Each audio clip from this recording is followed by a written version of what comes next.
बंदी छोड़ सतगुरु रामपाल जी परमेश्वर जी की जय हो। परमपिता परमात्मा सारी सृष्टि के रचनहार, कुल मालिक, असंख्य ब्रह्मांडों के स्वामी, जगत गुरु, तीनों लोकों में प्रवेश करके सबका भरण पोषण करने वाले, राजाधिराज, आत्माधार, नाथों के नाथ, देवों के देव महादेव, सर्वेश्वर महेश्वर, मृत्युंजय, अजरो अमर, आदि अनादि सनातनी प्रभु, जगत पिता जगदीश्वर, श्री श्री 1008 की उपाधि के वास्तविक अधिकारी, अकाल मूर्त सौद स्वरूपी राम वासुदेव, सर्वगतम ब्रह्म, परम पूज्य, प्रथम पूज्य, परम संत, परम पुरुष, परम धनी, परम दयालु, सत्य कबीर, हक्का कबीर, अल्लाहु कबीर, अल्लाहु अकबर, बाखबर, अल्लाह ताला, जगत के तारणहार, जगत के मुक्तिदाता, जगत के जगन्नाथ, हारे के सहारे, हिंदुओं के राम, मुसलमानों के अल्लाह, सिखों के वाहिगुरु, ईसाइयों के मसीह, दया के सागर दयानिधि, करुणा के सागर करुणानिधि, स्वयंभू परिभू, संकट मोचन, कष्ट हरण, मंगल करण, दुख भंजन, अविगत कबीर,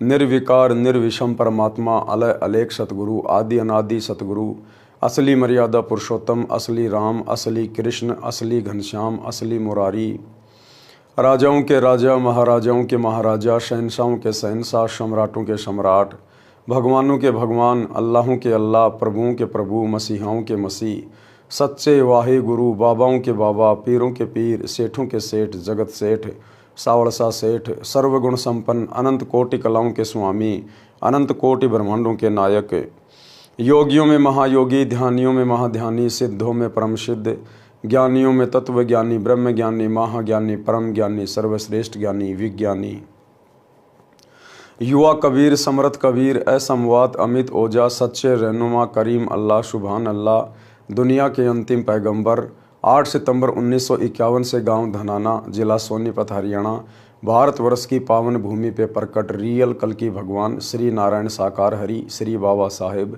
नूर अनंत परमात्मा, संत श्रोमणी सतगुरु रामपाल जी परमेश्वर जी के चरण कमल में साध संगति से जुड़े हुए देश विदेश से आप और हम सभी सत्सेवक भाई बहनों का अनंत कोटि दंडवत प्रणाम। सत्साई भाई और बहनों, दया परमपिता परमेश्वर जी की, सारी सृष्टि के रचनहार सतगुरु रामपाल जी भगवान की, जिनके शुभ आशीर्वाद से, विशेष आशीर्वाद से पवित्र पुस्तक जीने की राह के ऊपर वीडियो बनाने की श्रृंखला जारी है। इसी श्रृंखला में आज हमारा ये 10वें नंबर का वीडियो है। प्रत्येक वीडियो में गुरुदेव भगवान के आशीर्वाद से अध्यात्म से संबंधित बहुत सारी बातें आप और हम सभी भगत भाई बहनों को प्राप्त हो रही हैं। जिन बातों को सुनकर जो भगत भाई बहन भक्ति मार्ग पर लगे हुए हैं उनका दृढ़ विश्वास हो रहा है, और जो अभी सतगुरु रामपाल जी के सत्संग ही सुन रहे हैं उन्हें बहुत कुछ जानकारी प्राप्त हो रही है। तो कल के वीडियो में गुरुदेव भगवान ने हमें राम भगत जी की कथा के माध्यम से बहुत सारी बातों से परिचित करवाया, अवगत करवाया कि किस प्रकार से हमने अपने बड़े बुजुर्गों का सम्मान करना चाहिए, उनकी सेवा करनी चाहिए, उनको प्रेम से बोलना चाहिए, ताकि हमारे बच्चों में संस्कार पड़े, और बुढ़ापे में यदि आज हम अपने बुजुर्गों की सेवा करेंगे तो आगे चलकर परमात्मा भी हमारी सेवा करवाएंगे। और घर स्वर्ग के समान बन जाता है जब संत का सत्संग घर में चलना शुरू हो जाता है। नाम दीक्षा लेकर सभी भक्ति शुरू कर देते हैं और अपनी आत्मा का कल्याण करवा लेते हैं। तो भाई और बहनों, ये पवित्र पुस्तक जीने की राह, यदि आपने अभी तक इस पुस्तक का पार्ट नंबर 1 नहीं देखा है तो आप जिसे प्रार्थना है पार्ट नंबर 1 से देखना ज़रूर शुरू करें, क्योंकि पार्ट नंबर 1 इस पुस्तक की भूमिका है, और भूमिका को अच्छे से पढ़े बिना, समझे बिना आगे का वीडियो समझ में आना थोड़ा मुश्किल है। तो आज के वीडियो में हम गुरुदेव भगवान के आशीर्वाद से शुरू करते हैं। पवित्र पुस्तक जीने की राह, पार्ट नंबर 10, पेज नंबर 71। सत्संग से घर की कलह यानी झगड़ा समाप्त होती है, क्योंकि सत्संग से ज्ञान होगा। ज्ञान से हम लोग विचार करेंगे कि हम क्यों लड़ रहे हैं, क्यों झगड़ रहे हैं। 2 दिन का ये जीवन है, कब किसका समय आ जाए कोई भरोसा नहीं है। हम क्यों लड़ रहे हैं, किसके साथ में लड़ रहे हैं, लड़ाई झगड़े से हमें मिलेगा क्या सिवाय टेंशन के। तो सत्संग से फिर आदमी विचार करना शुरू कर देता है। एक माई अपनी पुत्र वधू पर बात बात पर क्रोध करती थी। छोटी छोटी गलतियों को बढ़ा चढ़ाकर अपने पुत्र से कहती। पुत्र अपनी पत्नी को धमकाता। इस प्रकार घर नरक बना हुआ था। सत्संग के अभाव में वो घर नरक बना हुआ था। वो माई बात बात पर अपनी पुत्र वधू के साथ यानी अपने बेटे की पत्नी के साथ में झगड़ा करती, लड़ाई करती। क्योंकि सारा दिन वो क्या करती, आड़ोसी पड़ोसियों के पास में जाती, इधर उधर की बातें करती, भक्ति का कोई नामो निशान नहीं था, सत्संग में जाती नहीं थी, सारा दिन कुविचार मन में आते रहते थे, एक दूसरे की सुनी सुनाई बातें इधर उधर बाईपास करती रहती थी, अपने कर्म फोड़ रही थी। परमात्मा कहते हैं सत्संग में कुतिया भली साकट भली न माँ, वह बैठी हरी चर्चा सुने वह निंदा करने जा। परमात्मा कहते हैं सत्संग में ना जाने वाली माँ से वो कुतिया 100 गुना ज़्यादा अच्छी है, जो किसी कारण से संतों के सत्संग में बैठी हुई है, आसपास बैठी हुई है, परम संत के वचन उसके कानों में जा रहे हैं। और वो माँ जो सत्संग में नहीं जाती है, इधर उधर की निंदा चुगली करती है, वो तो उस कुतिया से भी बदतर है जो निंदा चुगली करके केवल अपने कर्म ही फोड़ सकती है। पुत्र वधू अपनी सासू माँ से कभी कभी कहती कि आप सत्संग जाया करो। अपनी पड़ोसन भी जाती है। सासू माँ बोली कि सत्संग में तो आई गई यानी बदचलन स्त्रियां जाती हैं जिनका संसार में सम्मान नहीं होता, जो अच्छे कुल की नहीं है, हम खानदानी हैं, हमारा क्या काम सत्संग में। बुढ़िया कहती हमारा क्या काम है सत्संग में। सत्संग में तो ऐरी गैरी जाती है जिनकी कोई इज्जत नहीं होती समाज में, जिनको कोई काम नहीं है, हम तो खानदानी है खानदानी। परमात्मा कहते हैं अगले जन्म में फिर वो खानदानी धर्मराज के द्वारा कुतिया बनाई जाती है, कुतिया, बिना सत्संग के, बिना भक्ति के। परमात्मा कहते हैं एक हरि की भक्ति बिना नारी कुतिया होए, गली गली भोकत फिरे टूक न डाले कोई। सारा दिन एक रोटी टुकड़े के लिए घर घर आंडेगी, घर घर, कोई जूत मारेगा, कोई एक आधा टूक डालेगा, नहीं मिलेगा तो खेत में जाके टट्टी खाएगी। जो आज खानदानी बनी बैठी है, जो आज अपने आप को इज्जतदार समझ रही है, कल को नंगी आंडेगी, नंगी, कोई इज्जत नहीं, नाम भी उसका गाली से शुरू होगा, कुतिया कुतिया। अपनी पड़ोसन भी सत्संग में जाती है। सासू माँ बोली कि सत्संग में तो आई गई यानी बदचलन स्त्रियां जाती हैं जिनका संसार में सम्मान नहीं होता, जो अच्छे कुल की नहीं है, हम खानदानी हैं, हमारा क्या काम सत्संग में। ऐसे पुत्र वधू ने कई बार कोशिश की परंतु माई मानने को तैयार नहीं होती। एक दिन गांव की स्त्री किसी कार्यवश उसके घर आई तो सास अपनी पुत्र वधू को गालियां दे रही थी, धमका रही थी कि आने दे तेरे खशम को, आज तेरी खाल उतराऊंगी। बात क्या थी कि गिलास में चाय रखी थी जो सास के लिए डालकर पुत्र वधू बच्चे को लेने अंदर चली गई थी, जो सोया था, जागने पर रो रहा था। उस बच्चे को उठाकर लाने में 1 मिनट भी नहीं लगी थी कि इसी बीच में कुत्ता आया और चाय के गिलास में जीभ मारने लगा। गिलास गिर गया, चाय पृथ्वी पर बिखर गई। सासू माँ आंगन में उस गिलास से मात्र 20 फुट की दूरी पर चारपाई पर बैठी थी, हट्टी कट्टी थी, खेतों में सैर करके आती थी परंतु काम के हाथ नहीं लगाती थी। इसी बात पर कलह कर रही थी। गांव के दूसरे मोहल्ले से आई माई सत्संग में जाती थी। सब बात सुनकर उसने बतेरी, उस सास का नाम बतेरी था, उससे कहा कि आप सत्संग में चला करो। उसका वही उत्तर था। उस सत्संग वाली भक्तमती ने बहुत देर सत्संग में सुनी बातें बताई परंतु बतेरी मानने को तैयार नहीं थी। बतेरी की दूसरी बहन उसी मोहल्ले में विवाह रखी थी जिस पाने की वह सत्संग वाली माई जानकी थी। बतेरी की बहन का नाम दया कौर था। जानकी ने जाकर दया कौर से बताया कि तेरी बहन बतेरी ने तो घर का नरक बना रखा है, बिना बात की लड़ाई करती है। मैं कल किसी कामवश गई थी, एक चाय का गिलास कुत्ते ने गिरा दिया, उसी का महाभारत बना रखा था। दया कौर भी जानकी के कहने से सत्संग सुनने गई थी और दीक्षा ले ली थी। जानकी ने कहा कि उसको जैसे तैसे एक बार सत्संग में ले चल। जब तक संतों के विचार सुनने को नहीं मिलते तो व्यक्ति व्यर्थ की टेंशन यानी चिंता स्वयं रखता है तथा घर के सदस्यों को भी चिंता में रखता है। दया कौर अगले दिन अपनी बहन के घर गई, किसी बहाने बतेरी को अपने घर ले गई।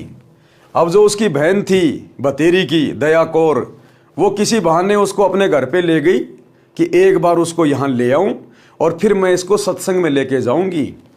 एक बार ये सत्संग में चल पड़ेगी, गुरुजी के सत्संग सुनेगी और वहाँ जो माइयाँ, जो भाई बहन होंगे, उनसे बैठ के ज्ञान चर्चा होगी, परमात्मा की महिमा होगी, तो कुछ इसके समझ में आएगा। हो सकता है परम संत के वचन कान में पड़ जाएं तो इसके संस्कार बदल जाएं, इसका जीवन परिवर्तित हो जाए और घर नरक बनने से बच जाए। वहाँ से कई अन्य औरतें सत्संग में जाने के लिए जानकी के घर के आगे खड़ी थी। वे दया कौर को सत्संग में चलने के लिए कहने उसके घर गई। वहाँ उसकी बहन बतेरी को देखकर उसे भी कह सुनकर साथ ले गई। बतेरी ने जीवन में प्रथम बार सत्संग सुना। आश्रम में कैसे स्त्री पुरुष रहते हैं सब आंखों देखा तो अच्छा लगा।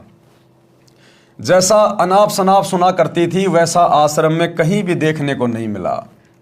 सत्संग में बताया गया कि कई व्यक्ति अपनी बहन, बेटी, बहुओं तथा अन्य स्त्रियों को सत्संग नहीं भेजते और न स्वयं जाते हैं। वे कहते हैं कि हमारे सत्संग में जाने से घर की इज्जत का नाश हो जाएगा, हमारी बहू बेटियां बदनाम हो जाएंगी। उनको विचार करना चाहिए कि सत्संग में न आने से परमात्मा के विधान का ज्ञान नहीं होता कि भक्ति न करने वाले स्त्री पुरुष अगले जीवन में महान कष्ट भोगते हैं।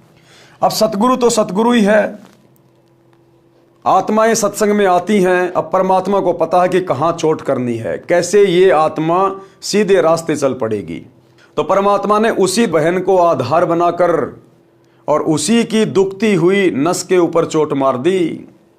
जो बातें वो सोचा करती थी कि सत्संग में तो ऐरी गैरी औरतें जाती हैं, हम तो खानदानी हैं, परमात्मा ने उसी विषय को लेकर सत्संग शुरू कर दिया।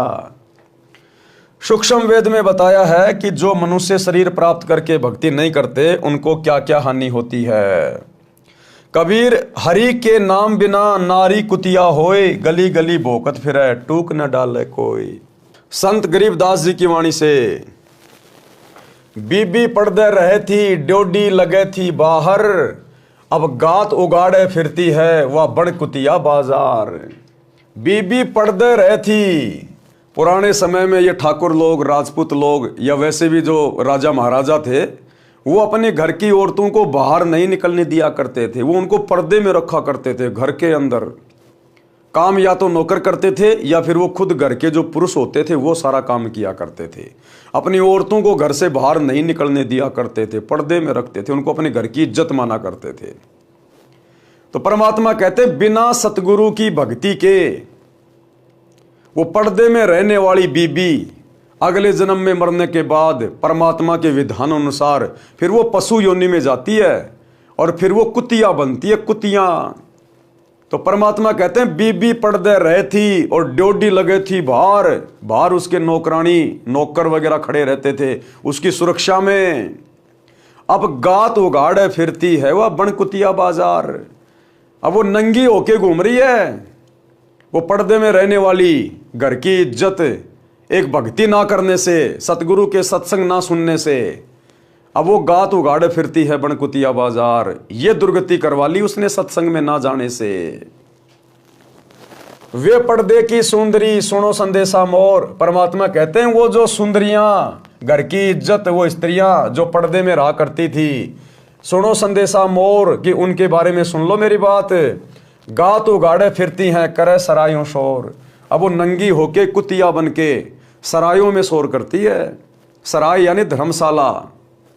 कोई आने जाने वाले रुक जाया करते थे रात्रि को सराय में, धर्मशाला में, और जब वो खाना खाते थे तो एक रोटी टूक के लिए वो घर की इज्जत जो पर्दे में रहा करती थी अब कुतिया बन के उस खाने वाले की मुंह की तरफ देखती है, कब ये मेरे को रोटी का टुकड़ा डाले, कब मैं खाऊं। एक टूक के लिए वो काजू किशमिश के हलवे खाने वाली स्त्री, और जब वो एक आधा टूक डालेगा साथ में 10 ग्राम मिट्टी भी खाएगी वो। तो सतगुरु के सत्संग ना सुनने से उस जीव ने अपनी कैसी दुर्गति करवा ली। नक बेसर नक पर बनी, पहरे थी हार हमेल, सुंदरी से कुतिया बनी, सुन साहिब के खेल। परमात्मा कहते हैं देखो इस काल के खेल। वो महंगे महंगे सोने चांदी के गहने पहनने वाली, 9 लखा हार पहनने वाली, कहते हैं अब वो सुंदरी से कुतिया बन गई। सुन साहिब के खेल, देखो परमात्मा के खेल। भावार्थ, मनुष्य जीवन प्राप्त प्राणी यदि भक्ति नहीं करता है तो वह मृत्यु के उपरांत पशु पक्षियों आदि आदि की योनियां प्राप्त करता है। अरे भैया, आम इंसान की तो औकात ही क्या है।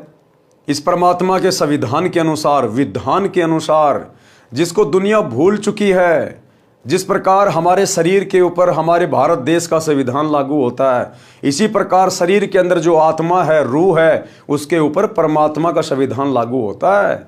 ऊपर धर्मराज के दरबार में पाई पाई का हिसाब देना पड़ता है कि तेरे को 50 साल की उम्र दी, 100 साल की उम्र दी या 150 साल की उम्र दी, तूने क्या किया? तेरे को भक्ति करने के लिए भेजा था, ये बकवाद करके वापस आ गया।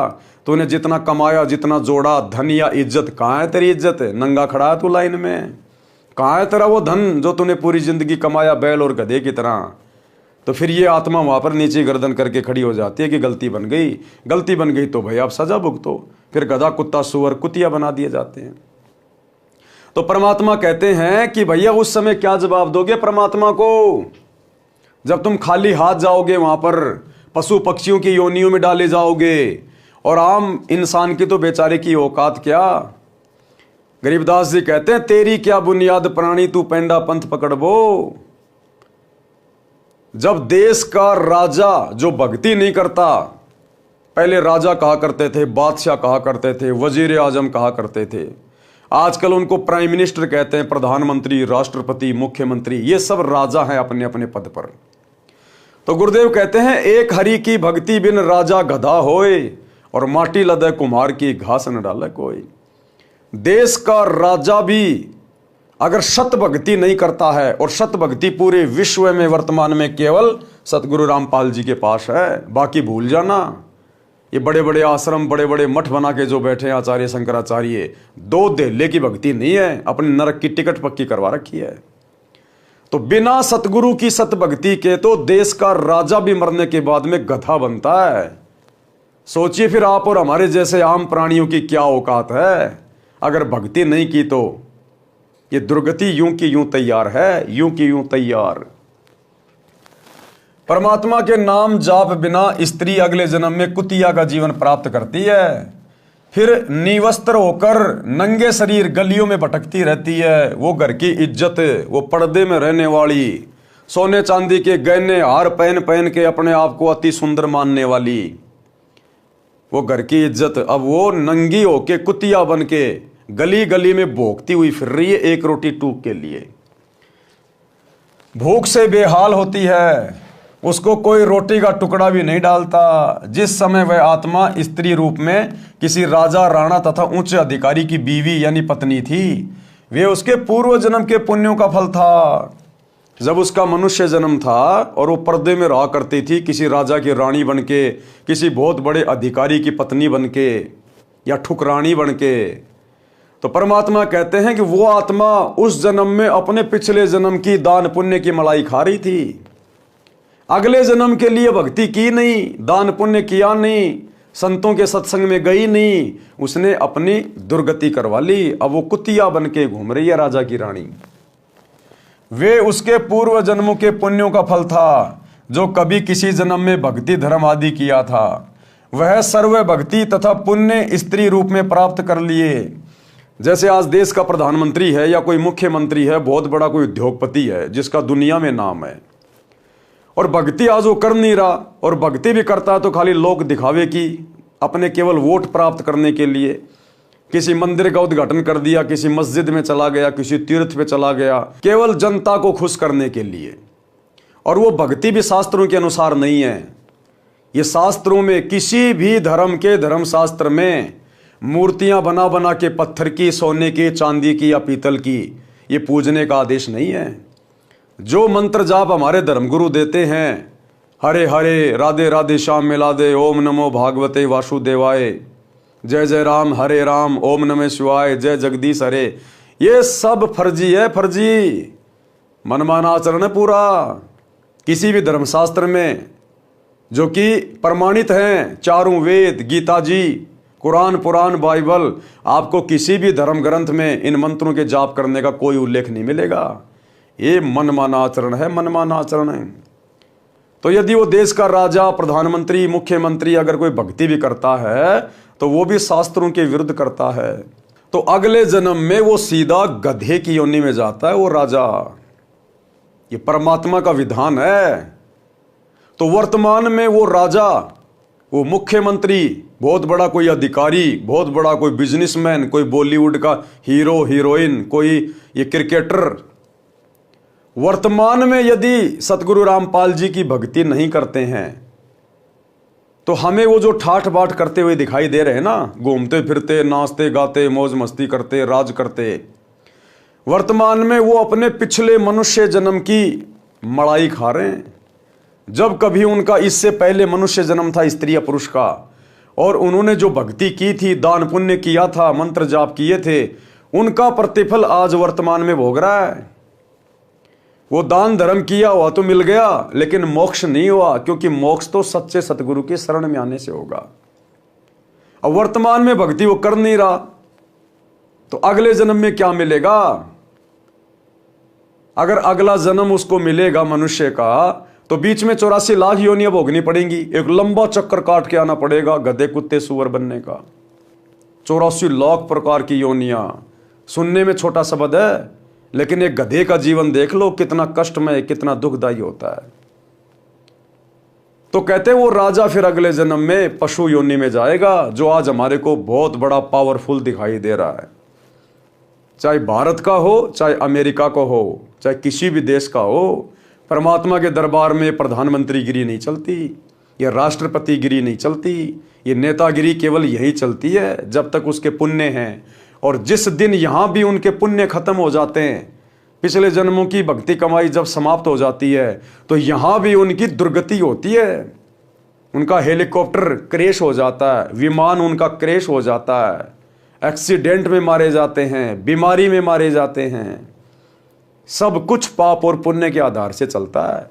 इसलिए संत भक्ति पे जोर देते हैं कि मनुष्य जन्म केवल परमात्मा प्राप्ति के लिए मिलता है, बाकी तो अपने संस्कार से, जिसको राज मिला है, जिसको कुछ भी मिला है पद, उसके संस्कार से मिला हुआ है।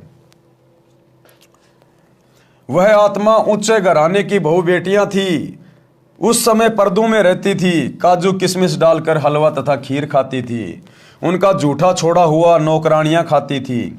उनको सत्संग में नहीं जाने दिया जाता था, क्योंकि वे उच्च घरानों की बहुएं तथा बेटियां थी। घर से बाहर जाने से बेइज्जती मानती थी। बड़े घरों की इज्जत इसी में मानी जाती थी कि बहु बेटियां का पर्दे में घर में रहना उचित है। इन कारणों से वह पुण्यात्मा सत्संग विचार न सुनने के कारण भक्ति से वंचित रह जाती थी। उस मानव शरीर में वह स्त्री गले में 9-9 लाख रुपए के हमेल हार पहनती थी, नाक में सोने की नाथ पहनती थी। उसी हार श्रृंगार में अपना जीवन धन्य मानती थी।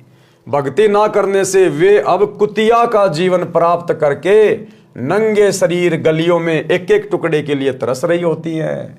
शहर में पहले सराय यानी धर्मशाला होती थी, यात्री रात्रि में उनमें रुकते थे। जैसे आजकल हाईवे पे होटलें होती हैं, बड़े बड़े ढाबे होते हैं, ऐसे पहले के समय में राजा महाराजा सराय बना दिया करते थे, जिनको धर्मशाला कहा करते थे, जिनमें यात्री रात्रि में रुका करते थे। यात्री रात्रि में उनमें रुकते थे, सुबह भोजन खाकर प्रस्थान करते थे। वह पर्दे में रहने वाली सुंदर स्त्री कुतिया बनकर धर्मशाला में रुके यात्री का डाला टुकड़ा खाने के लिए धर्मशाला में भोगती है। रोटी का टुकड़ा धरती पर डाला जाता है, उसके साथ कुछ रेत मिट्टी भी चिपक जाती है। वह सुंदरी जो काजू किशमिश युक्त हलवा खीर खाती थी, भक्ति नहीं करती थी, उस रेत मिट्टी युक्त टुकड़े को खा रही है। यदि मनुष्य शरीर रहते सहते पूरे संत से नाम लेकर भक्ति कर लेती तो ये दिन नहीं देखने पड़ते। और पूरा संत वर्तमान में केवल एक है, सतगुरु रामपाल जी। बाकी जितने भी संत हैं ये सब नकली हैं। भले आपको उनके सत्संगों में प्रधानमंत्री जाता दिखाई दे, मुख्यमंत्री जाता दिखाई दे, बड़ी बड़ी सेलिब्रिटी वहां पर जाती हुई दिखाई दें, उनको दंडवत प्रणाम करती हुई दिखाई दें, उनके पास में भक्ति के नाम पर कख भी नहीं है, कख भी 0/0। खुद भी नरक में जाएंगे, अपने फॉलोवर को भी नरक में लेके जाएंगे। सत भक्ति पूरे विश्व में केवल सतगुरु रामपाल जी के पास है। एक बार थोड़ी हिम्मत करके जेब से मोबाइल निकाल कर यूट्यूब पर जाकर सर्च करें, सृष्टि रचना सतगुरु रामपाल जी, धीरे धीरे सुनना शुरू करें एक बार। अन्यथा परमात्मा अपने कर कमल से जो हमें लिख कर दे रहे हैं, ये बीतेगी फिर हमारे साथ में। बड़े बड़े घराने की औरतें, बड़े बड़े अधिकारी, जो काजू किशमिश के हलवे खाया करते थे, बड़ी बड़ी पार्टियों में जा जा के शराब पिया करते थे, अच्छा अच्छा 20 प्रकार का खाना खाया करते थे, लेकिन एक भक्ति ना करने से, और वो भी सच्ची भक्ति ना करने से, अगले जन्म में गधे कुत्ते बनकर उनको दुर्गतियों का सामना करना पड़ता है, नंगे हारना पड़ता है, नंगे। अब वो इज्जत कहाँ गई, वो ऐशो आराम कहाँ गए, वो पार्टियां कहाँ गई। अब पार्टियों में झूठी पत्तल चाट रही है वो, जो पर्दे में रहा करती थी, काजू किशमिश खाया करती थी। इसलिए गुरुदेव भगवान कहते हैं, यदि अपनी दुर्गति करवाने से बचना चाहते हो तो समय रहते सत्संग सुनना शुरू कर दो, सच्चे सदगुरु की शरण में आ जाओ, अन्यथा ये दुर्गति चाहे भिखारी हो चाहे राजा हो, अगले जन्म में बिल्कुल तैयार है। इसी संदर्भ में परमात्मा हमें एक कथा सुना रहे हैं, पुल्लोबाई की नसीहत। पुल्लोबाई एक साध्वी थी, जैसे कि मीराबाई थी, ऐसे ही एक साध्वी थी, परमात्मा की भक्ति करती थी, और एक राजा ने उससे नाम उपदेश ले लिया था। उसकी कथा गुरुदेव भगवान हमें यहाँ पर लिख कर दे रहे हैं। हमने क्या शिक्षा लेनी है। एक राजा ने पुल्लोबाई के ज्ञान विचार सुने, बहुत प्रभावित हुआ। उस राजा की 3 रानियां थी। राजा ने अपनी रानियों को पुल्लोबाई के विषय में बताया। राजा ने कई बार पुल्लोबाई भगतनी की अपनी रानियों के सामने प्रशंसा की। अपने पति के मुख से अन्य स्त्री की प्रशंसा सुनकर रानियों को अच्छा नहीं लगा, परंतु कुछ बोल नहीं सकी। उन्होंने भगतमती पुल्लोबाई को देखने की इच्छा व्यक्त की। राजा ने पुल्लोबाई को अपने घर पर सत्संग करने के लिए कहा, तो पुल्लोबाई ने सत्संग करने की तिथि तथा समय राजा को बता दिया। अब राजा तो धार्मिक विचारों वाला था, वो तो पुल्लोबाई की प्रशंसा इसलिए करता था क्योंकि उसने उससे उपदेश ले रखा था, और वो उसके ज्ञान की प्रशंसा किया करता था, ना कि उसकी सुंदरता की। लेकिन रानियों को यह लगता था कि वो जरूर हमसे भी ज्यादा सुंदर है, इसलिए राजा बार बार उसकी प्रशंसा कर रहा, जो उनको अच्छा नहीं लगता था। तो रानियों ने एक दिन विचार करके राजा से कहा कि हम उस पुल्लोबाई को देखना चाहते हैं जिसकी आप इतनी प्रशंसा करते हो। रानियों ने देखा कि हम कितनी सुंदर हैं और कैसे कैसे सोने चांदी के गहने पहन रखे हमने, हमारे से भी ज्यादा सुंदर होगी क्या। लेकिन संतों की भक्तों की सुंदरता भक्ति में होती है, दान धर्म में होती है, अच्छे आचरण में होती है, सोने चांदी से कोई सुंदरता नहीं होती है। ये तो उन रानियों के अपने विचार थे बिना सत्संग के।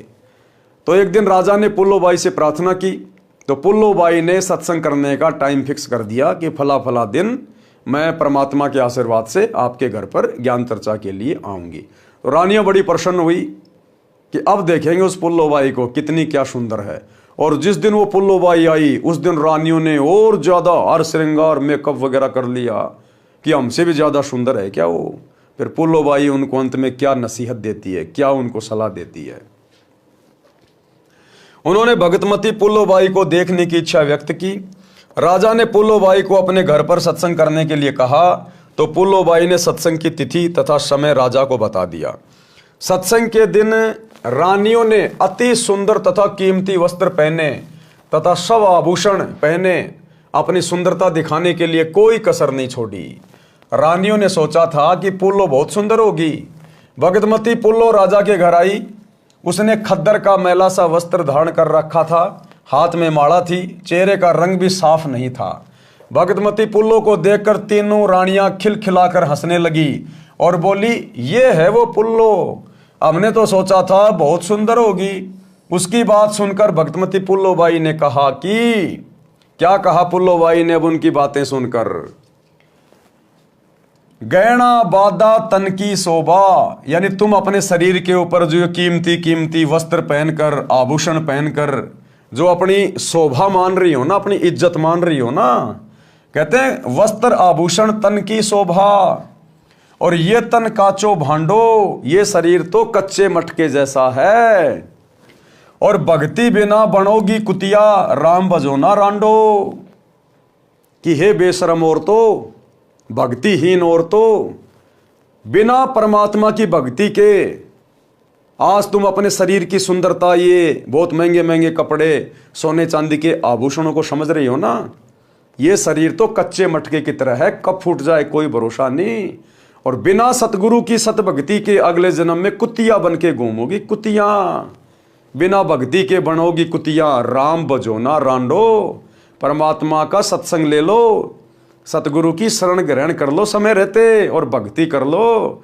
तुम्हारे जैसी ना जाने कितनी जा चुकी हैं गधी और कुतिया की योनियों में।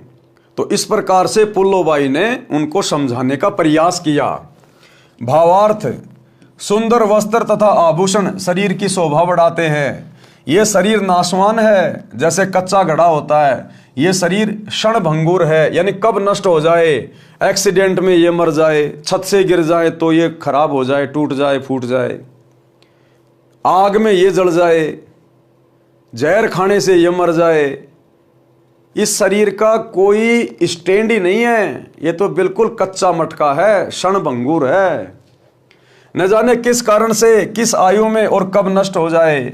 यदि भक्ति नहीं की तो अगले जन्म में कुतिया का जन्म पाओगी, फिर निवस्त्र भटकती फिरोगी। इसलिए कहा है रांडो, अर्थात स्त्रियों भक्ति करो।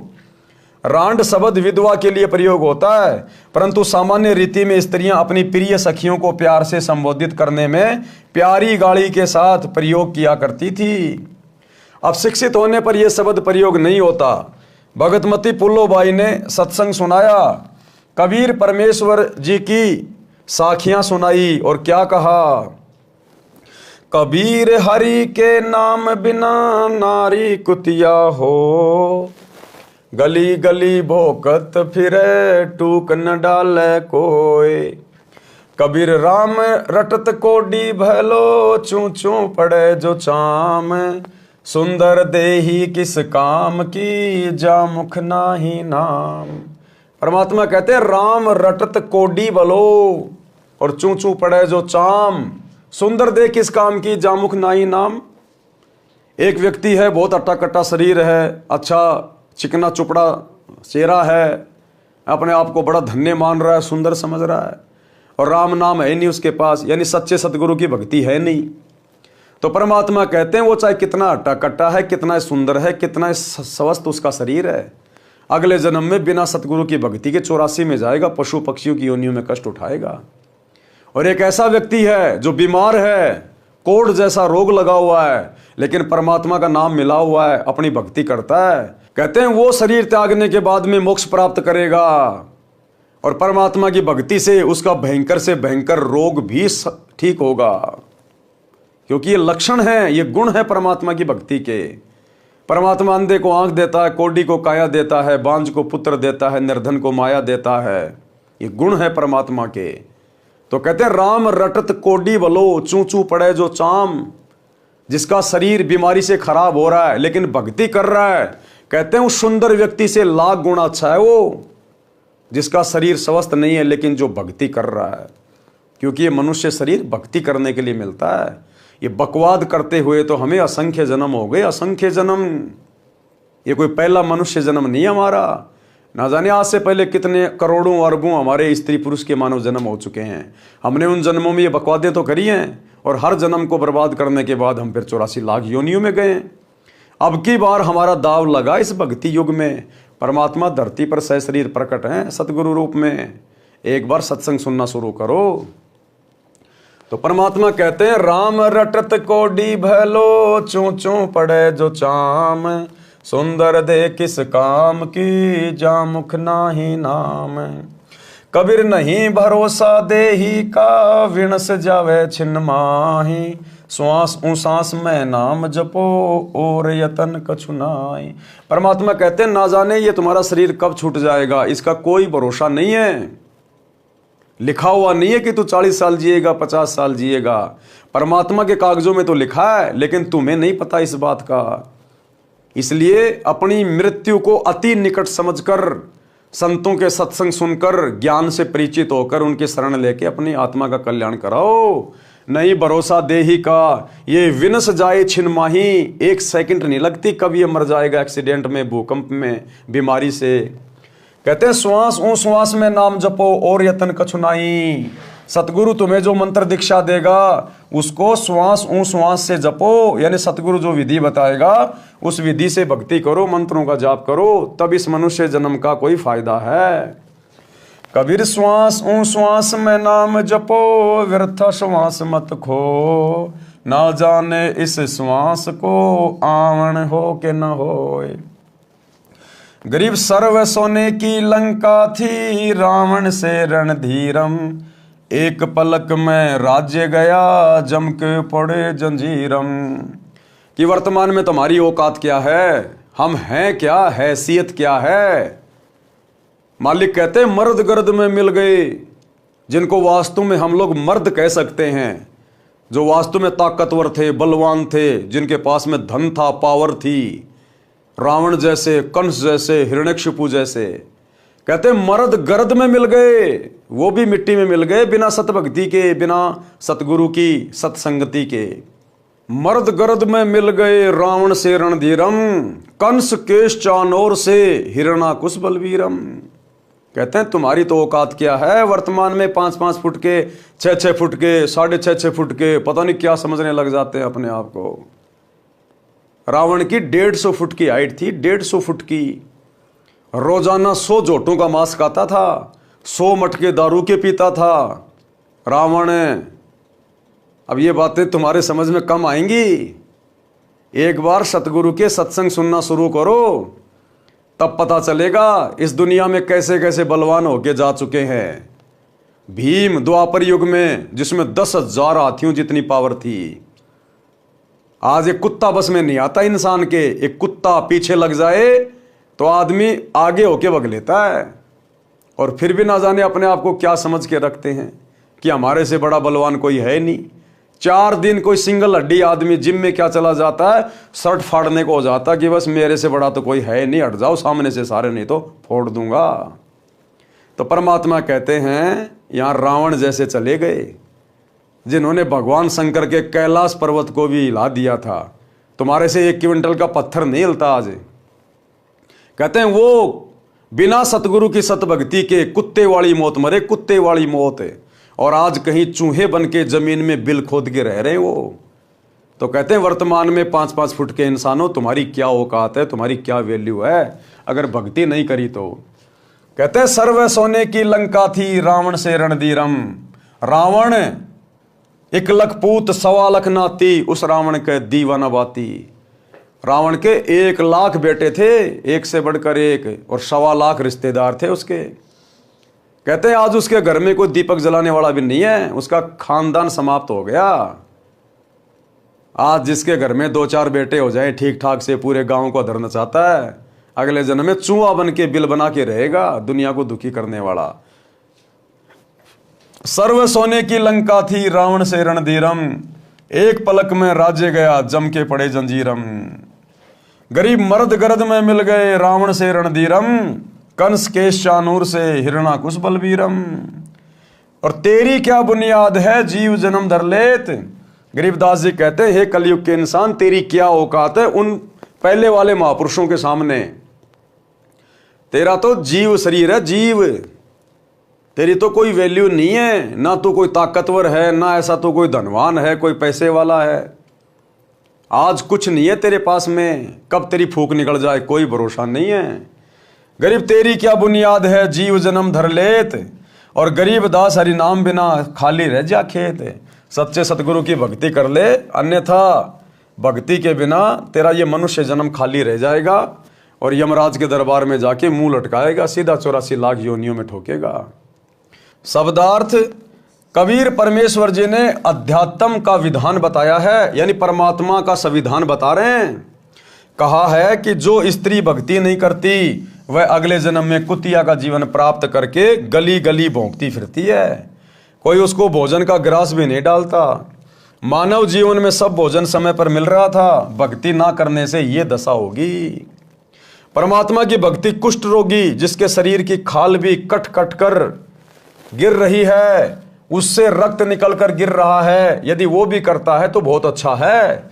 भक्ति करने से उसका कुष्ठ रोग भी ठीक हो जाएगा, भविष्य भी उज्जवल होगा। जो भक्ति नहीं करता वह चाहे सुंदर शरीर वाला भी क्यों ना हो, उसका सुंदर स्वस्थ शरीर किसी काम का नहीं। अगले जन्म में फिर वो शरीर गधे की योनि प्राप्त करेगा, फिर कुम्हार के काम आएगा वो। जो आज सुंदर और स्वस्थ शरीर प्राप्त करके अपने आप को पहलवान समझ रहा है और भक्ति कर नहीं रहा, अगले जन्म में वो शरीर कुम्हार के काम आएगा। जब गधा बनेगा, 2.5 मन का बोरा पटकेगा, पजावे के ऊपर सारा दिन कच्ची ईंट ऊपर ले जाएगा, पक्की ईंट ऊपर से लेके आएगा। इस मानव शरीर का कोई विश्वास नहीं है कि यह कब तथा किस कारण से नष्ट हो जाए। इसे बचाकर नहीं रखा जा सकता। इसका एक उपाय है, भक्ति करो, इतना सुमरण करो कि एक श्वास भी नाम के जाप बिना खाली ना जाए। कोई भरोसा नहीं। आप जी आए दिन अखबार में पढ़ते हो, कोई एक्सीडेंट में मर गया, कोई लड़ाई झगड़े में मर गया, कोई किसी बीमारी से मर गया, कोई हॉस्पिटल में मर गया, कोई फांसी खा के मर गया, कोई जहर खा के मर गया, कोई भूकंप में मर रहे हैं। कोई भरोसा नहीं है इस मनुष्य शरीर का। ये पंडित ज्योतिष झूठी बना बना के तुम्हारे को ये पत्रियां दे रहे हैं, 150 साल जिएगा, 100 साल जिएगा। अपना धंधा शुरू कर रखा लोगों ने। पता केवल उस परमात्मा को है, बाकी किसी को नहीं है। इसलिए सतगुरु के सत्संग सुनो, ज्ञान समझो। आज हम ज्ञान समझने के लायक हैं। ये मनुष्य शरीर, स्त्री या पुरुष में हम सत्संग सुन सकते हैं, विचार कर सकते हैं। अन्य योनियों में सत्संग नहीं सुन सकते, विचार नहीं कर सकते। अन्य योनियों में भक्ति नहीं होती। ये भक्ति और मोक्ष केवल मनुष्य शरीर में मिलता है। परमात्मा कहते हैं माता पिता मिल जाएंगे लख 84 माही। ये सतगुरु की सेवा और भक्ति भाई फेर मिलन की नाई। बहुत सारे लोग कहते हैं ना कि माता पिता ही भगवान है, बस माता पिता की सेवा करो। सेवा करना अच्छी बात है, लेकिन माता पिता भगवान नहीं होते। अरे फिर तो बहुत भगवान हो गए। दुनिया में ना जाने कितने माता पिता हैं। आप भी कल को किसी के माता पिता बनोगे, कल को आप भी भगवान बन जाओगे। अपने आप को भगवान कहलाने वाला इंसान नरक में जाता है। नरक में यम के दूत उसके मुंह में मूतते हैं। तो परमात्मा कहते हैं माता पिता तो तुम्हें कल को मरने के बाद जब गधा बनेगा उस समय भी मिल जाएगा, कुत्ता बनेगा तो भी माता पिता मिल जाएंगे, मनुष्य बन जाएगा तो भी माता पिता फिर मिल जाएंगे। लेकिन ये सतगुरु की सेवा और भक्ति ये दोबारा नहीं मिलती, बार बार नहीं मिलती। बड़ी मुश्किल से दाव लगता है, इसको चूकना नहीं चाहिए। श्वास छोड़ते समय तथा लेते समय प्रत्येक श्वास में नाम जपो। श्वास को नाम के जाप बिना व्यर्थ ना करो। ये श्वासों से किया जाने वाला सुमरण केवल वर्तमान में इस धरती पर सतगुरु रामपाल जी के पास है। जो श्वास श्वास से नाम जपा जाता है, जिसको सतनाम कहते हैं। इसी सतनाम को जपने के लिए हमें ये श्वासें दी है परमात्मा ने। श्वास छोड़ते समय तथा लेते समय प्रत्येक श्वास में नाम जपो। श्वास को नाम के जाप बिना व्यर्थ ना खो। इस श्वास को ज्ञान नहीं है, ये अंदर गया है तो बाहर आएगा कि नहीं आएगा। इसलिए गफलत ना करके भक्ति में लग जाओ। यदि आपके पास धन है और सुविधाएं भी हैं, इनके कारण भक्ति करना न भूलना। श्रीलंका के राजा रावण के पास अत्यधिक धन था। उसने सोने के मकान बना रखे थे और स्वयं भी योद्धा था, परंतु श्री रामचंद्र के साथ युद्ध हुआ, मारा भी गया और श्रवण भी लूट लिया गया। उसकी सोने की लंका भी हिंदुस्तान से जो वानर सेना गई थी लूट के ले आई। कोई 5 किलो, कोई 10 किलो उधर से तोड़ तोड़ के ले आए उसकी सोने की लंका को। तो कहते हैं उसका धन भी गया और उसका वो बल भी गया, राज्य भी गया। ये सब एक पलक में हो गया, यानी राम जी के तीर से मारा गया। कुछ ही समय में सब कुछ नष्ट हो गया तथा यम के दूत यानी मृत्यु देवता के नौकर उस रावण को जंजीरों में बांध कर ले गए, नरक में डाला गया। रावण जैसे मर्दाने यानी सूरवीर मिट्टी में मिल गए तथा मथुरा का राजा कंस, उसका प्रसिद्ध पहलवान चाणूर, कंस का नौकर केसी, रूपधारी राक्षस तथा हिरण्यकशिपु जैसे बलवान भी भक्ति बिना जीवन व्यर्थ कर गए। हे सामान्य प्राणी, तेरी क्या बुनियाद है?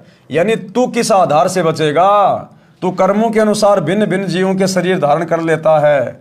संत गरीबदास जी ने परमेश्वर कबीर जी के बताए ज्ञान से कहा है कि भक्ति ना करने से तेरे को ऐसी हानि होगी जैसे किसान खेत में बीज न बोने से भूखा मरता है, उसे कोई लाभ नहीं होता। जिस प्रकार किसान खेत में बीज ना बोने से भूखा मरता है, उसी प्रकार मनुष्य शरीर में जो भक्ति का बीज नहीं बोता, सच्चे सतगुरु की शरण में नहीं आता, वो उसी प्रकार से अगले जन्मों में फिर महाकष्ट उठाएगा। भगतनी पुल्लों ने इस संसार की वास्तविकता बताई तथा भक्ति बिना होने वाले कष्ट बताए। छोटे से राज्य के टुकड़े को प्राप्त करके आप इतना गर्व कर रहे हो, ये व्यर्थ है। लंका का राजा रावण ने सोने के मकान बना रखे थे, सत भक्ति न करने से राज्य भी गया, सोना भी यही रह गया, नरक का भागी बना। राजा रानियों ने उपदेश लेकर भक्ति की तथा जीवन धन्य किया। जब पुल्लोबाई ने सत्संग किया और समझाया पूरी रात ज्ञान चर्चा करके, तब उन रानियों पे सत्संग का असर हुआ, क्योंकि सत्संग से ज्ञान होता है और हमारे संस्कार चेंज होने लग जाते हैं। तो राजा की रानियों ने भी वो मान बढ़ाई छोड़कर और पुल्लोबाई से उपदेश लेकर परमात्मा की भक्ति शुरू कर दी। कबीर हरि के नाम बिन राजा ऋषभ होए, ऋषभ यानी खच्चर गधा, मिट्टी लदे कुम्हार के घास न नी रह कोई। भगवान की भक्ति ना करने से राजा गधे का शरीर प्राप्त करता है, कुम्हार के घर पर मिट्टी ढोता है, घास स्वयं जंगल में खाकर आता है। यानी गधे के साथ में बहुत ज्यादा बुरी बीतती है, यानी वो सबसे ज्यादा कर्मों की मार झेलता है, सबसे ज्यादा गधा। क्योंकि जब उसका मनुष्य जन्म होता है वो राजा होता है, और राजा ना जाने कितने लोगों को दुखी कर देता है, कितने लोगों को परेशान कर देता है। और वैसे भी राजा देश की जनता के टैक्स से अपनी सर्व सुख सुविधाएं भोगता है, तो पूरी जनता का जो कर्जा होता है वो राजा के ऊपर होता है। और अगले जन्म में वो राजा मरने के बाद गधा बनकर देश के प्रत्येक नागरिक का गधा बनता है, किसी का बैल बनता है, किसी की गाय बनती है, किसी की भैंस बनता है। इस प्रकार से अपना कर्जा उतारता, फिर वो इतनी दुर्गति होती है राजा की। तो फिर पीछे तू पशुआ की जे दीजे बैल बनाए, चार पहर जंगल में डोले तो नहीं उधर भराए। फिर ये दुर्गति होगी उस राजा की, अगले जन्म में जानवर बन के, और उसका पेट भी नहीं भरेगा ढंग से। इतना मोटा पेट लगा देगा भगवान, इतना मोटा, सारा दिन नीचा मुंह करके खाता रहेगा, पीछे से निकालता रहेगा, उसका पेट भी ढंग से नहीं भरेगा। और किसान सारा दिन जब वो बैल बनेगा उसको खेत में हल में जोतेगा, और शाम को सूखा सूखा चारा डालेगा, सूखा जौं का भूस। आंखों में आंसू आएंगे लेकिन मजबूरी में खाना पड़ेगा। जब वो राजा था, बड़े बड़े 7 स्टार होटल में 56 प्रकार की डिश खाता था, लेकिन एक भक्ति नहीं करी। अरे राज्य भी कर, किसने मना किया, लेकिन साथ में सतगुरु की भक्ति भी कर, और नेक नीति ईमानदारी से परमात्मा से डर कर अपना राज्य कर, जनता के साथ न्याय कर।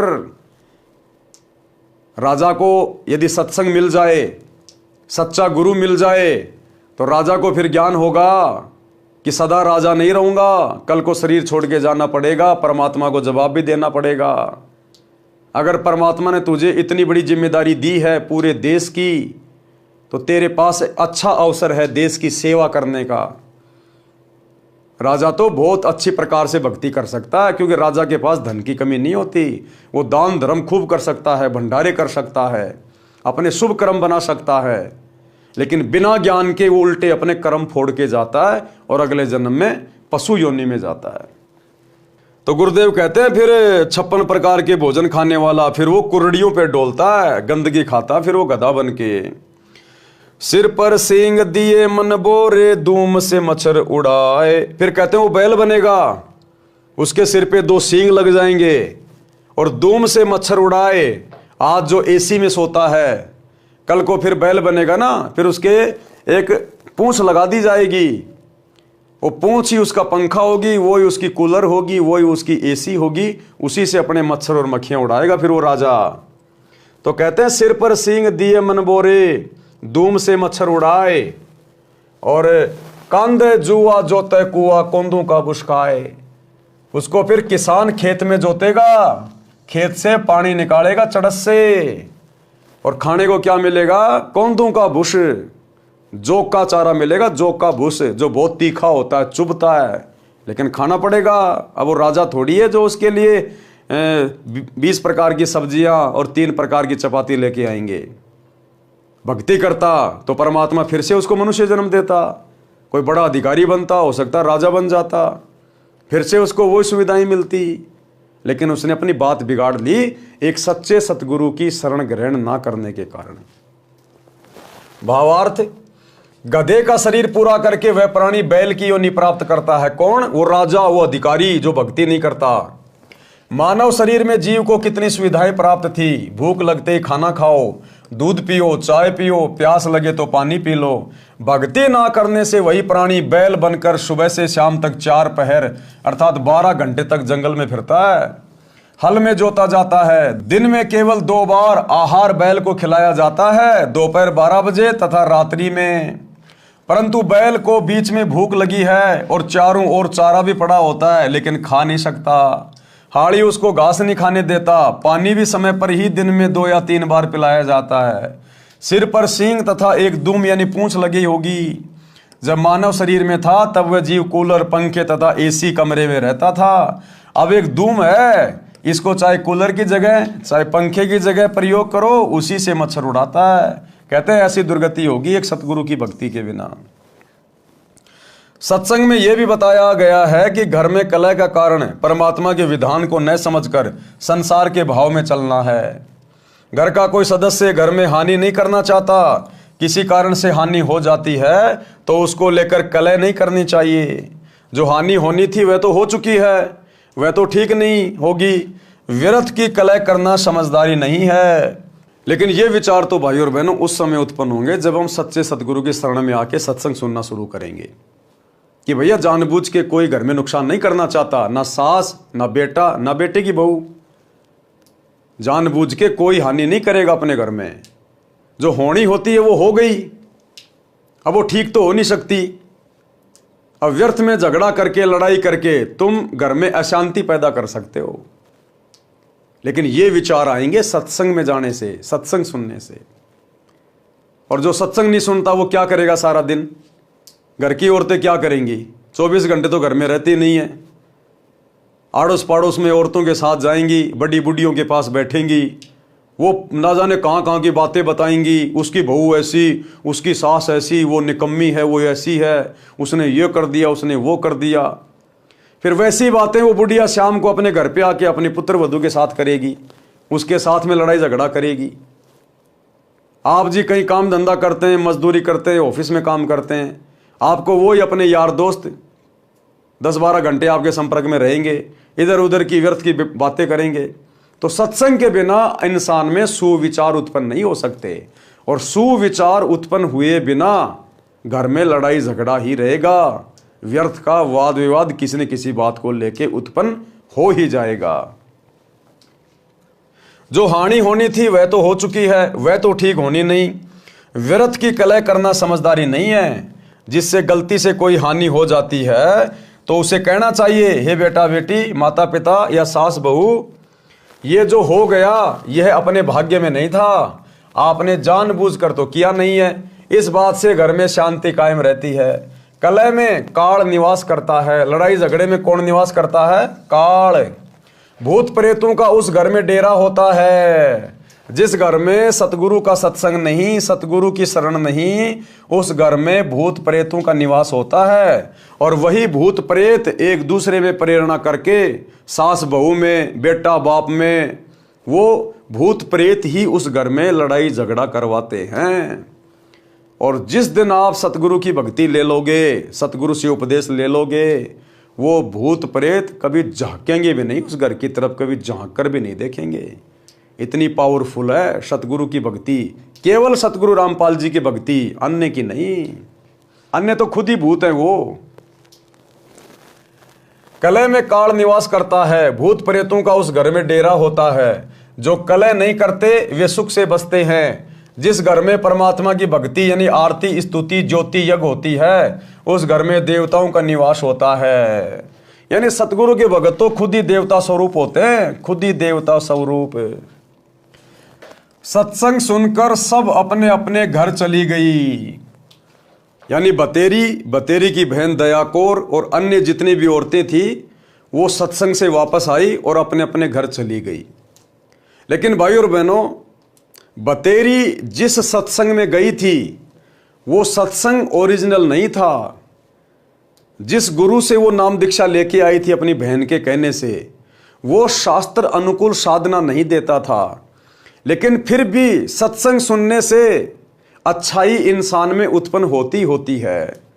और जो बतेरी की जो बेटे की बहू थी पुत्र वधू, उसने सही गुरु से नाम उपदेश ले रखा था, जो गुरु शास्त्र अनुकूल साधना करवाता था। यानी परमेश्वर कबीर जी अपनी आत्माओं को सत्संग देने के लिए, ज्ञान देने के लिए अनेकों वेश बनाकर यहां पर विचरण करते रहते हैं। सत्संग सुनकर सब अपने अपने घर चली गई। सत्संग दिन के 12 बजे से 2 बजे तक हुआ था। पुत्र वधू को पता नहीं था कि सासू माँ सत्संग में गई थी। अगले दिन सुबह भैंस का दूध निकालकर पुत्र वधू उस दूध की भरी बाल्टी को छत में लगे कुंडे वाले सरिये में प्रतिदिन की तरह टांगने लगी। उसे लगा कि बाल्टी टंग गई, परंतु सरिये के उल्टी ओर बाल्टी का कड़ा लगा था। पुत्र वधू ने सोचा कि ठीक लगा है और बाल्टी छोड़ दी। बाल्टी पृथ्वी पर गिर गई, दूध बिखर गया। आवाज सुनकर बतेरी आई और पुत्र वधू दूध की बजाय सासू माँ की ओर मायूसी से देख रही थी। अब उस पुत्र वधू ने सोचा, जिसका नाम निशा था, कि भैया अब तो घर में वही लड़ाई झगड़ा, वही कलह शुरू हो जाएगी। अब ये जीने देगी ना मरने देगी, और रात को इसका बेटा आएगा, उससे भी मेरी पिटाई करवाएगी। उस बुढ़िया की तरफ देखने लग गई। बोलना उचित नहीं समझा, क्योंकि पुत्र वधू को पता था कि सासू माँ किसी भी सफाई के वचन नहीं सुनती। सोच रही थी कि आज का सारा दिन लड़ाई झगड़े में जाएगा, शाम को पति आएगा, उससे भी पिटाई करवाएगी। हे परमात्मा, ये कौन बनी? ऐसी गलती तो कभी नहीं हुई थी। हे सतगुरु, कुछ तो दया करो। उस निशा ने भी उपदेश ले रखा था। वो भी अपने सतगुरुदेव भगवान से अरदास करने लगी कि हे परमात्मा, हे गुरुदेव, दया करो, ऐसी गलती तो मेरे से कभी नहीं बनी। हे सतगुरु, कुछ तो दया करो, मैं तो आपकी भक्ति भी भूलने लगी हूं। मुझे तो सारा दिन सासू माँ के श्लोक याद रहते हैं, क्योंकि घर में 24 घंटे लड़ाई झगड़ा। अब वो बहू बेचारी ज्यादा कुछ बोलती नहीं, क्योंकि उसने तो नाम उपदेश ले रखा था। वो सासू माँ सारा दिन लड़ाई झगड़ा रखती थी, तो बेचारी डर के मारे अपने गुरुजी की भक्ति भी नहीं कर पाती थी, सत्संग भी नहीं सुन पाती थी। और सासू माँ के श्लोक ज्यादा याद थे, यानी उसकी गालियां ज्यादा याद रहती और सत्संग रहते कम याद। तो बोले, गुरुदेव, मैं तो आपकी भक्ति भी भूलने लगी हूं, ये तो इतना झगड़ा करती है। हे सतगुरु, कुछ तो दया करो, मैं तो आपकी भक्ति भी भूलने को हो रही हूं। मुझे तो सारा दिन सासू माँ के श्लोक याद रहते हैं। बतेरी बोली, बेटी, जो होना था वह हो गया। आज हमारे भाग्य में दूध नहीं है, चिंता ना कर। इस दूध को ऊपर से हाथों से बाल्टी में डालकर भैंस को पिला दे। ये कहकर जो नाम दीक्षा ली थी उसका जाप करने लग गई। पुत्र वधू को अपने कानों पर विश्वास नहीं हो रहा था। सोच रही थी कि माताजी आज पता नहीं कौन सा स्टेशन पकड़ गई। ये शीतल वचन तो बतेरी की बोरी में नहीं थे, इसमें तो खड़ भरी थी। आसपास से निकलती थी तब भी बड़बड़ की झल निकलती थी। पुत्र वधू का नाम निशा था। वह सोच रही थी कि निशा, आज निशा में तेरी बुरी होगी दशा, यानी आज रात्रि तेरी पिटाई होगी। इसका बेटा आएगा, उस समय सारी बात बताएगी और तेरी बुरी दशा होगी। निशा की सोच थी कि पति को बताएगी, वह माता की बात सुनकर मेरी कुछ नहीं सुनता, अच्छी बुरी कहेगा, सारा दिन और रात्रि रोने में जाएगी। निशा ने दूध बाल्टी में डालकर भैंस को पिला दिया, बाल्टी धोकर रख दी। बतेरी आई और बोली कि बेटी, रोटी खा ले, चिंता मत कर बेटी। मैं कल मेरी बहन दया कौर के साथ दिन में सत्संग में गई थी, मेरी तो आंखें खुल गई। मैं तो बहुत कलिहारी बनी हुई थी। बेटी, हो सके तो क्षमा कर देना, पीछे हुआ सो हुआ, आगे से अपनी बेटी को पलकों पे रखूंगी। मेरी असली बेटी तो तू है, जन्मी बेटी तो अगलों की थी, वह चली गई, अपना दुख सुख साझा है। मेरी तो एक दिन के सत्संग ने ही आंखें खोल दी। मात्र एक दिन के सत्संग ने उस बुढ़िया को परिवर्तित कर दिया, चेंज कर दिया। क्योंकि संतों के वचन में पावर होती है, शक्ति होती है। और यदि सत्संग मिल जाए पूर्ण संत का, तो ये जीवन भी परिवर्तित और मृत्यु के बाद में सीधा परमात्मा के दरबार में मोक्ष। नकली संतों के सत्संग से, उनकी नाम दीक्षा से मोक्ष नहीं मिलेगा। 84 लाख योनियों का कष्ट नहीं कटेगा। गधे कुत्ते सूअर बनने से नहीं बच सकते। ये महा उपकार तो पूर्ण संत करता है, और पूर्ण संत वर्तमान में धरती पर सतगुरु रामपाल जी हैं। बेटी, अगले रविवार को आप भी चलना, मैं भी चलूंगी। अब उस बतेरी को इस बात का पता नहीं था कि मेरी बेटी ने पहले से ही सत्संग ले रखा है। वो बेचारी डर डर के भक्ति किया करती थी। सासू माँ को वो बताया नहीं करती थी कि बताऊंगी तो और ज़्यादा झगड़ा करेगी ये, तो छुप छुप के अपनी आरती कर लेती थी, कोई सत्संग वगैरह सुन लिया करती थी इस प्रकार से। तो बुढ़िया को इस बात का मालूम नहीं था। तो बुढ़िया ने कहा, बेटी अगले रविवार को आप भी चलना, मैं भी चलूंगी, धीरे धीरे बेटे को भी ले चलेंगे। निशा ने अपने गुरुजी का फोटो यानी स्वरूप कपड़ों में छिपा रखा था। फोटो निकालकर चरणों में शीश रखकर कहा कि हे गुरुवर, आज आपने अपनी बेटी की पुकार सुन ली, घर स्वर्ग बना दिया। शाम को चतर सिंह आया, यानी उस बुढ़िया का बेटा, शाम को चतर सिंह आया तो माता ने दूध गिरने का जिक्र भी नहीं किया। कुछ दिन बाद चतर सिंह को भी नाम दिला दिया। कुछ समय पश्चात निशा के गुरुजी आ गए। अब एक दिन उसकी पुत्र वधू के गुरुजी उसके घर पे आ गए। निशा ने बताया कि गुरुजी, मेरी सासू माँ बहुत अच्छी है, इसने भी गुरु का नाम ले लिया है। बतेरी ने कहा, महाराज जी, निशा ने कभी नहीं बताया कि इसने दीक्षा ले रखी है, ये मेरी कलह से डरती होगी, अब बताया है जब मैंने नाम ले लिया। अच्छा किया इसने, यदि पहले बता देती तो मैं और अधिक दुखी करती और पाप की भागी बनती। निशा के गुरुजी ने कहा, अब उसके गुरुदेव ने क्या कहा, बुढ़िया को क्या कहा? निशा के गुरुदेव ने कहा, माई बतेरी, आप तो आसमान से गिरी और खजूर में अटकी हो, क्योंकि आपकी दीक्षा शास्त्र अनुकूल नहीं है। यानी आपने जिस गुरु से दीक्षा ली है वो गुरु दीक्षा देने का अधिकारी नहीं है। उस गुरु की भक्ति मोक्षदायक नहीं है, शास्त्रों के अनुसार नहीं है। आपको थोड़ा बहुत सुख तो दे देगी वो भक्ति, थोड़ा बहुत राहत तो दे देगी, यहाँ ज्ञान से आप लड़ाई झगड़ा तो छोड़ दोगी, लेकिन शरीर छूटने के बाद में नरक में जाने से नहीं बच सकती, गधी और कुतिया बनने से नहीं बच सकती, 84 लाख योनियों में जाना पड़ेगा, क्योंकि वो गुरु शास्त्र अनुकूल साधना नहीं दे रहा, क्योंकि आपकी दीक्षा शास्त्र अनुकूल नहीं है। सत्य साधना बिना मोक्ष नहीं हो सकता, और सत्य साधना भाई और बहनों वर्तमान में केवल पूज्य गुरुदेव जी के पास है। जैसे रोग की सही औषधि खाने से ही रोग से मोक्ष मिलता है, इसी प्रकार सत्य साधना करने से जन्म मरण के रोग से मुक्ति मिलती है। निशा ने सोचा कि सासू माँ नाराज हो जाएगी, इसलिए बीच में ही बोल उठी कि गुरुजी, सुना है आपने नई पुस्तक लिखी है, वह संगत ने छपवाई है, क्या आपके पास है? गुरुजी बोले, हे बेटी, आपको देने के लिए आया हूँ। ये कहकर गुरुजी दूसरे कमरे में गए जिसमें ठहरे थे, उसमें थैला रखा था। निशा भी साथ साथ गई और बोली, गुरुदेव, बिरड़ के छत्ते को मत छेड़ो, मुश्किल से शांत हुआ है। गुरुजी बोले, हे बेटी, अब तेरी सास जी की पूरी रुचि भक्ति में है, अब ये मानेगी। गुरुजी 3 दिन रुके, तत्व ज्ञान समझाया। बतेरी ने भी गुरु बदल लिया और अपना कल्याण करवाया। 3 दिन तक गुरुदेव ने सत्संग सुनाया, क्योंकि कबीर परमात्मा भिन्न भिन्न वेश धारण करके पृथ्वी पर घूमते रहते हैं अपनी आत्माओं के लिए। तो जब अच्छे से सत्संग सुनाया, सृष्टि रचना बताई, तो उसकी सासू को फिर ज्ञान समझ में आ गया कि भाई मैंने तो अपनी आत्मा का कल्याण करवाना है। अगर एक डॉक्टर से रोग ना कटे तो डॉक्टर बदलने में कोई दिक्कत नहीं होनी चाहिए। तुरंत उसने गुरुजी को सरेंडर कर दिया और शास्त्र अनुकूल भक्ति दीक्षा लेकर शुरू कर दी। सत्संग से घर स्वर्ग बन गया, चारों ओर शांति हो गई। जहां गाली गलौज से सारा दिन गोड़े छूटते थे, अब उस घर में परमात्मा के ज्ञान की गंगा बहने लगी। भगतमती निशा के गुरुजी परमेश्वर कबीर जी थे, जो अन्य वेश में सत्य भक्ति प्रचार करने के लिए घूमते फिरते थे।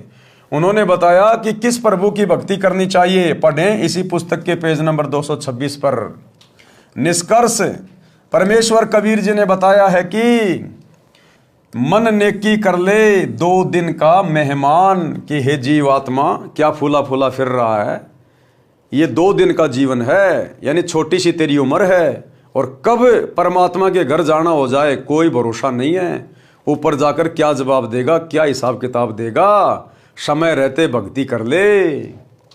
मात पिता तेरा कुटुंब कबीला, कोई दिन का रल मिल का मेला, अंत समय उठ चले अकेला, तज माया मंडान। कहाँ से आया कहाँ जाएगा, तन छूटे तब कहाँ समाएगा। कि भाई सबसे पहले तो तेरे को आत्मज्ञान होना चाहिए कि तू कहाँ से आया है, यानी क्यों तेरा जन्म हुआ है, कहाँ जाएगा, मरने के बाद तू कहाँ जाएगा। जब तेरा शरीर छूटेगा तो कौन तुझे ओटेगा, तो किसकी शरण में जाएगा। आज व्यक्ति घर से बाहर किसी शहर में जाता है तो पहले विचार करता है कि कहाँ रहूँगा, क्या खाऊंगा, कहाँ मेरा ठिकाना होगा। और नालायक, ये शरीर छोड़ते समय तू जरा भी विचार नहीं करता कि मरने के बाद मैं कहाँ जाऊँगा, पशु बनूंगा या इंसान बनूंगा या मेरा क्या होगा। ये संतों के सत्संग से पता चलता है। आत्मज्ञान उसी को कहते हैं। कहाँ से आया कहाँ जाएगा, तन छूटे तब कहाँ समाएगा। आखिर तुझको कौन कहेगा गुरु बिना आत्मज्ञान, कि बिना सतगुरु के तुझे ये आत्मज्ञान भला कौन बताएगा। कौन तुम्हारा सच्चा साई, झूठी है ये सकल सगाई। चलने से पहले सोच रे भाई, कहाँ करेगा विश्राम। रहट माल पन घट जो भरीता, आवत जात भरे कर रीता। जुगन जुगन तू मरता जीता, करवा ले रे कल्याण। लख 84 की सह तरासा, ऊंच नीच घर लेता बाशा। कहे कबीर सब मिटाऊं राशा, कर मेरी पहचान। यानी सतगुरु रूप में जब परमात्मा आता है तो कहते हैं पहचान कर ले सत्संग सुन के, तेरा सदा सदा का ये जन्म मरण का झंझट मिटा दूंगा तेरा। भावार्थ, परमेश्वर कबीर जी ने अपने मन को संबोधित करके हम प्राणियों को सतर्क किया है कि इस संसार में 2 दिन का यानी थोड़े समय का मेहमान है। इस थोड़े से मानव जीवन में आत्मज्ञान के अभाव से अनेकों पाप इकट्ठे करके अनमोल मानव जीवन नष्ट कर जाता है। धन कमाने की विधि तो संसार के व्यक्ति बता सकते हैं, परंतु गुरुदेव जी के बिना आत्मज्ञान यानी जीव कहाँ से आया, मनुष्य जीव का मूल उद्देश्य क्या है, सतगुरु धारण किए बिना यानी दीक्षा लिए बिना जीव का मानव जन्म नष्ट हो जाता है। ये बात गुरु जी के बिना कोई नहीं बताएगा। चाहे पृथ्वी का राजा भी बन जा, परंतु भविष्य में पशु जन्म मिलेगा। जन्म मरण का चक्कर गुरु जी के ज्ञान व दीक्षा मंत्र बिना समाप्त नहीं हो सकता। जब तक जन्म मरण का चक्कर समाप्त नहीं होता तो बताया है कि ये जीवन अरहट का कुआं लोई, यागड़ बंध्या है सब कोई। कीड़ी कुंजर और अवतारा, अरहट डोर बंधे कई बारा। भावार्थ, जैसे रहट के कुएं में लोहे की चक्री लगी होती है, उसके ऊपर बाल्टियों की चैन वेल्ड की जाती है, उसको रहट कहा जाता था। पहले बैल या ऊंट से चलाते थे, जैसे कोल्लू बैल ऊंट से चलाते हैं, पहले अधिक चलाते थे। रहट की बाल्टियां नीचे कुएं से पानी भरकर लाती हैं, ऊपर खाली हो जाती हैं। यह चक्र सदा चलता रहता है। इसी प्रकार पृथ्वी रूपी कुएं से पाप तथा पुण्यों की बाल्टी भरी, ऊपर स्वर्ग नरक में खाली की। इस प्रकार जन्म मरण के चक्कर में जीव सदा रहता है। आज इंसान बन गए, जैसे भी भक्ति की, दान पुण्य किया, शरीर छोड़ने के बाद ऊपर गए, थोड़े बहुत जो पुण्य थे, जो भक्ति थी, उसके प्रतिफल में थोड़े बहुत दिन हमारे को स्वर्ग में बैठा दिया जाएगा। वो कमाई खर्च होते फिर हमारे को नरक में ठोक दिया जाएगा, क्योंकि हमारे पाप कर्म ज़्यादा होते हैं बिना सतगुरु की भक्ति के। नरक का समय पूरा होगा, फिर पृथ्वी पर 84 लाख योनियों में पशु पक्षियों के शरीर में कष्ट भोगने के लिए डाल दिया जाएगा। तो परमात्मा कहते हैं ये चक्कर तेरा सदा चलता रहेगा। 84 के बाद फिर तेरे को एक मनुष्य जन्म मिलेगा, फिर उस मनुष्य जन्म में तू इसी प्रकार से परिवार के पोषण में, बच्चों के लालन पालन में, 2 रोटी कमाने में, भक्ति कभी की कभी नहीं की, मरने के बाद फिर गधा कुत्ता। कहते ये अरहट का कुआं, अरहट का चक्कर तेरा सदा चलता ही रहेगा। इसको सतगुरु के बिना कौन समाप्त करेगा, कोई नहीं कर सकता। ऊपर के शब्दों में यही समझाया है कि संसार में परिवार धन सब त्याग कर एक दिन अकेला चला जाएगा, फिर कहीं अन्य स्थान पर जन्म लेकर यही क्रिया करके चला जाएगा। यदि आप घर से किसी अन्य शहर में जाते हैं तो जाने से पहले निश्चित करते हो कि कहाँ जाएंगे, उसके बाद कहाँ विश्राम करेंगे, परंतु संसार छोड़कर जाते हो तो कभी विचार नहीं करते कि कहाँ विश्राम करोगे। हे जीव, 84 लाख प्रकार के प्राणियों के शरीरों में प्रताड़ना सहन करता है, मरता जीता नए प्राणी का जीवन प्राप्त करता है। कभी राजा बनकर उच्च बन जाता है, कभी कंगाल बनकर नीच कहलाता है। परमात्मा कबीर जी समझा रहे हैं कि अवतारगण राम कृष्ण आदि आदि भी सत्य साधना न मिलने के कारण जन्म मरण के चक्कर में पड़े हैं। अब बताओ, ब्रह्मा विष्णु महेश ये भी जन्म मरण के चक्कर में हैं। राम श्री कृष्ण ये अवतार, ये पीर पैगंबर, ये भी जन्म मरण के चक्कर में हैं। और इस जन्म मरण के चक्कर से निकालने की एकमात्र शत भक्ति वर्तमान में सतगुरु रामपाल जी के पास उपलब्ध है। इन सभी बातों पे विचार करके, गौर करके, कुछ दिन यूट्यूब पर इनके सत्संग सुन के भाई और बहनों जल्द से जल्द दीक्षा प्राप्त कर लो, यानी सतगुरु की शरण प्राप्त कर लो, नहीं तो बुरी बनेगी। और गुरुदेव कह रहे सत्य साधना मेरे पास है, हे प्राणी तू मेरे को पहचान, मैं समर्थ परमात्मा हूं, मैं तेरा जन्म मरण का सर्व झंझट समाप्त कर दूंगा। तो भाई और बहनों कहते हैं सकल पदार्थ है जगमाही, कर्म हीन नर पावत नाई। जिसके भाग्य में नहीं होता है वो उस अनमोल वस्तु को प्राप्त नहीं कर सकता। लेकिन आज इस पृथ्वी पर जितने भी मानव शरीरधारी प्राणी हैं, स्त्री पुरुष हैं, उन सब का भाग्य उत्तम है, अति उत्तम। क्योंकि आज सतगुरु धरती पे प्रकट हैं। आपको वो अनमोल वस्तु सहज में उपलब्ध है जिसके लिए हमें 84 लाख योनियां भोगने के बाद ये मनुष्य चोला मिला है, स्त्री या पुरुष का। तो आज हम किसी को भी निर्भाग नहीं कह सकते हैं। हाँ, निर्भाग तो वो होगा जो शरीर के छूटने से पहले सतगुरु की भक्ति किए बिना धर्मराज के दरबार में चला जाएगा। उससे बड़ा निर्भाग्य प्राणी फिर संसार में और कोई नहीं। तो भाई और बहनों जेब से मोबाइल निकालो, यूट्यूब पे जाके सर्च करो सृष्टि रचना सतगुरु रामपाल जी। एक बार सत्संग सुनना शुरू करो, ज्ञान से ज्ञान होगा। आप बच्चे को स्कूल में क्यों भेजते हो? ज्ञान कराने के लिए। आपको पता है कि बच्चा पढ़ाई नहीं करेगा तो इसका भविष्य अंधकार में होगा।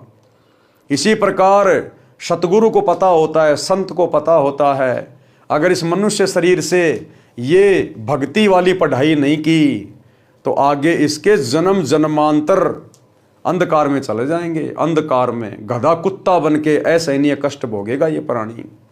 इसलिए संत परमार्थी होते हैं, उन्हें हमसे कोई स्वार्थ नहीं है। संत परमार्थी होते हैं, निस्वार्थ भाव से अपना कार्य करते हैं।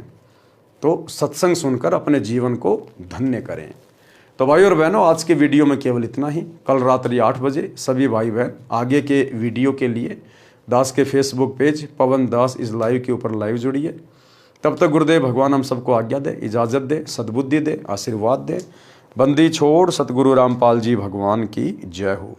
भाई जो गुरु बचन पे डट गे, कट गे फंद 84 के, कट गे फंद 84 के, कट गे फंद 84 के।